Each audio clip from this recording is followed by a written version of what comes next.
love. So, for today's video ay mag-unboxing naman tayo ng receipt ko na order loves.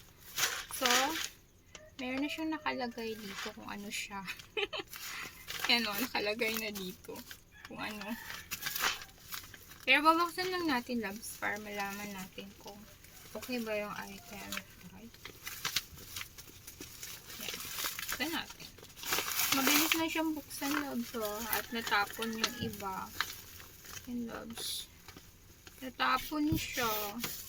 Yan loves meron ng mga bigas yan Yan.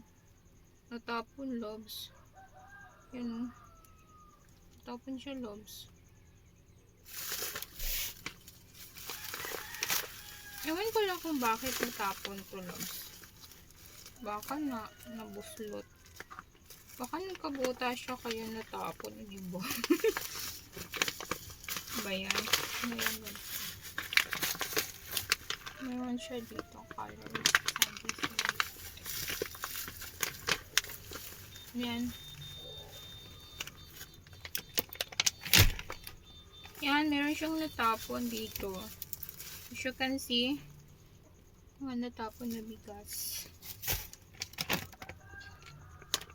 Wala naman siyang butas.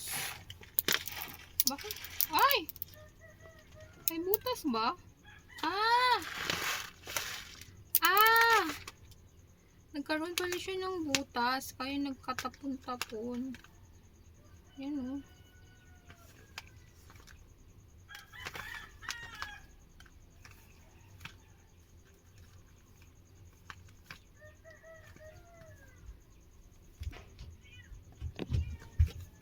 Alam na zo, meron siyang butas. Hi rat. Wala no, nagkabutas siya oh. Meron siyang butas dito. Kaya natapon siya. 2 kilo siya, brown rice. Kita ba ninyo yung butas niya? Yan. Siya yung butas niya. Yan loves. Okay yung butas niya. So yan lang. Maganda naman siya. Gold mine yung kanyang brand. Tapos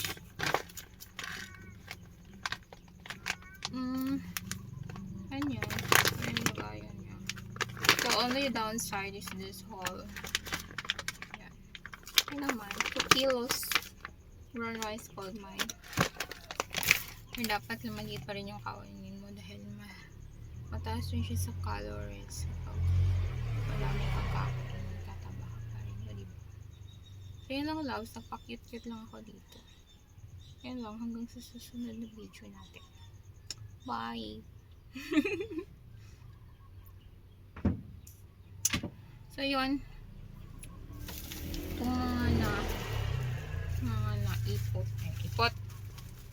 Itong mga nalaglag ay ilalagay lang natin ulit sa lagayan niya. Sasaing na rin natin to para naman hindi siya masayang, diba? Masayang yung ating brown rice. Balobs. Mahal pa naman yung brown rice.